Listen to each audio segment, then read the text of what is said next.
And then they have FIFA World Cup, and that is tied with Cirque du Soleil. They're partnered with Cirque du Soleil, and I looked up a little bit more information on who's going to host or who's going to be manager or director of the FIFA World Cup, and it happens to be somebody who has previously worked on Michael Jackson's Dangerous Tour, which I found very, very interesting. But that is pretty much all I know on Cirque du Soleil, but it didn't surprise me because of the Chris Angel link. That's what shocked me. And the Beatles, too. The Beatles have a Cirque du Soleil show, yeah. Oh, yeah. Yeah. The other thing that was interesting, too, was Cirque du Soleil said they were working with Michael Jackson, not his estate, not the music. They said with exactly. Michael Jackson. And that's what made me think for a while, well, is this an old deal, is what I was thinking. Was this already being put in the works? When you saw the commercial for it, did you guys notice when they said history, how they spelled it, like in my videos, how history spelled on the album? Right, his album, right. Did you guys notice how in the advertisement that's how they spelled it? And I find it interesting they chose that particular thing, and it's spelled, if you look at the commercial for it, it's his story. Right. Very interesting. Good point. And Magical Escape, what do you have to say about that? Because you were on the Sony link and everything like that. Even I'm hearing there are video games out there that's being made. And oh yeah, Tom had some good videos about the video games. Yeah, go ahead, Tom. So I just completely forgot to say about the video game link, and that was sent to me by Afternoon Delight, who we had on earlier. She's a really good friend of mine, and she has some amazing information on that, Dee. And she sent me some links to Heavy Rain, which is a game at the moment, and some people completely dismiss that, and God, they practically killed me for even bringing that up, saying it was anything to do with it. But seriously, that game has some huge links, and that is they say in the Sony deal that Michael Jackson has some games coming out. Now, games were to be released, Michael Jackson games were to be released in February 2009, but they never materialised.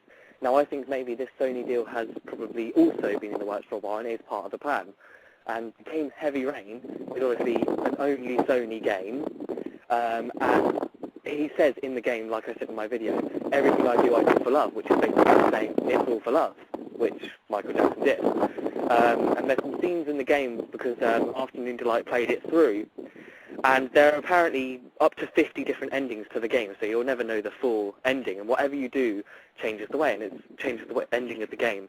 It's basically like an interactive film. You interact in a film, and in scenes there's even a guy wearing a black fedora hat with red shirt and black trousers and black shoes on the television, and they say the reason in the game there's a scene where somebody is negligent about a death or something like that, and he fails to pick up the phone, and the police question him as to why he failed to pick up the phone, and they said he panicked, which is the exact story of how Murray apparently didn't pick up the phone. So I just find it so interesting. There's a hell of a lot more on that, pages and pages. Okay, we're going to take phone calls, too, in a minute. Some more phone calls. 718-766-4236 is the call-in line. Hey, chat room, listen here. Chill out. I don't know what the deal is with you guys. I know this is a hot topic for you all, but don't be childish. Don't let me call you out on the air, because you know what? I will. I'm not even looking at that. It's just much of a distraction. I don't understand why people that are so narrow-minded to something that and they're still not listening. It's unbelievable to me. I was going to ask Magical Escapism. She made a comment. It seems like we all have the same story about how we weren't the hugest we were Michael Jackson fans. We weren't obsessed. And it's just making me wonder if there are people who were just selected. Excuse me, Maura, before you answer that question. Kimba, 76874. Chill out, okay? If you have a problem with somebody on this thing, that's not the way to handle it, okay?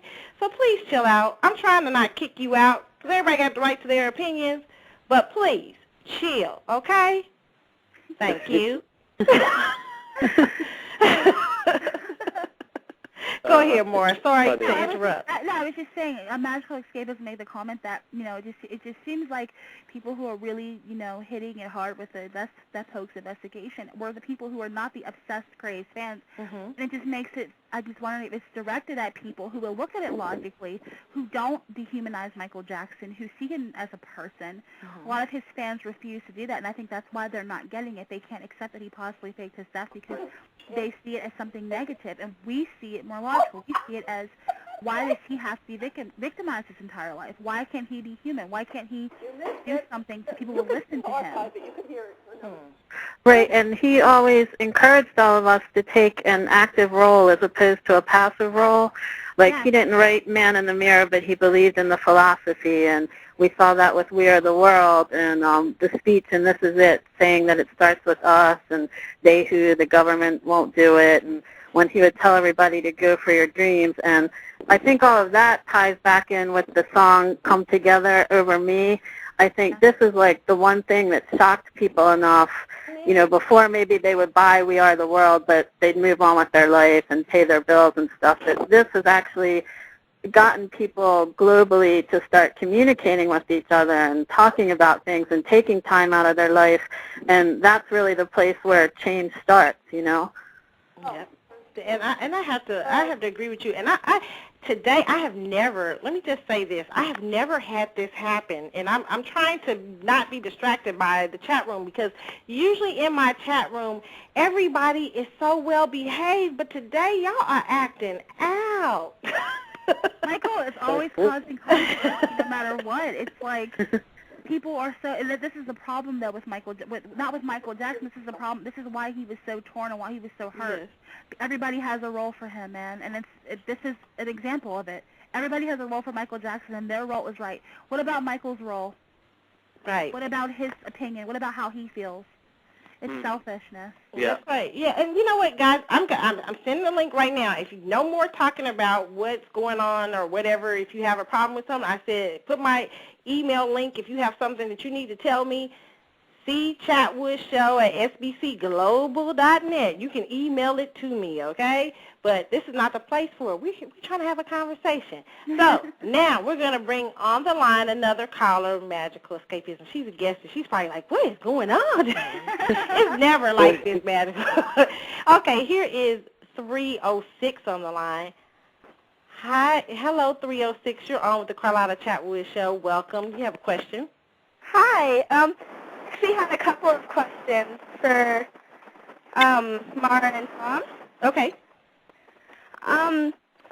First of all, I just wanted to say thank you so much, Maura, for creating the forum and the chat room. It's amazing. Is this Kayla?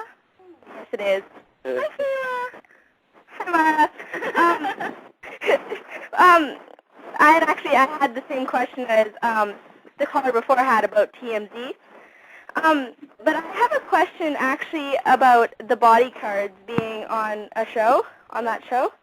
Okay. Do you think that they were just lying, or that they don't exactly know everything that's going on, or what's the whole situation with that, do you think? You want me to answer that, or? It doesn't matter. Whoever wants to answer can. My personal opinion on the bodyguards is I don't really know if they know what's going on, or I just find it really, really crazy these bodyguards are on TV talking about how Michael was making out with girls in the back seat and all this stuff, and then like a month later this guy's coming out saying Michael's gay. So it's like, did Michael notice this coming and he tried to do damage control before that, or, you know, it's just weird how things always seem to tie back into each other. You know, the guys are coming out, they're talking about, because they kept making comments about Michael and him being with girls. He definitely wasn't gay. Michael definitely wasn't gay. I know a straight guy. I know a gay guy. And a month later, here comes Jason Pfeiffer saying Michael Jackson was his boyfriend. So it's like, I don't know. You don't know what is set up and what's not set up anymore. You don't know what's a part of the hoax and what's not. What Michael's controlling, what he's not controlling. It just seems really, it's almost like someone's trying to really control the media and make them look stupid. I thought that was a strange coincidence, too. It's a very the bodyguard said the exact opposite. Yeah, it's crazy. But I just now thought about that when she said that. I hadn't even thought about that before. That is really, they were actually on there defending Michael's sexuality. I'm like, why are these guys coming out of nowhere saying Michael's gay? Who said he was gay? I mean, Ian wrote that book months ago. So I was like, what are they talking about? It's all coming together now. This Jason guy comes out. Yeah. It says And then they were saying, like, they didn't want any money or whatever for the interview. And thank you so much for asking that question, Kayla, because that really is just like an epiphany to me. Wow. Well, thank you, Kayla. Thank you for calling in. Thank you so much. Thank you, Kayla. Bye. Magical Escape, I got a question for you, too. With what do you feel about the This Is It movie, the whole its place in the hoax? Oh, the movie? Yeah, Yeah. I agree with Tom and Maura. I think that it was always meant to be a movie. Okay. Yeah. So yes, a lot of you guys agree. Go ahead. Go ahead, Tom. There's always something I wanted to know, and that's because some people are coming back to me and saying, oh, this rubbish, nobody saw the crown and believe thing at the end of This Is It. And I've always believed that has been there, even though I haven't seen it for myself, because I have actually had about 10 to 12 different people come to me and say they saw that. So to me, that would be huge if more people could confirm that they saw that.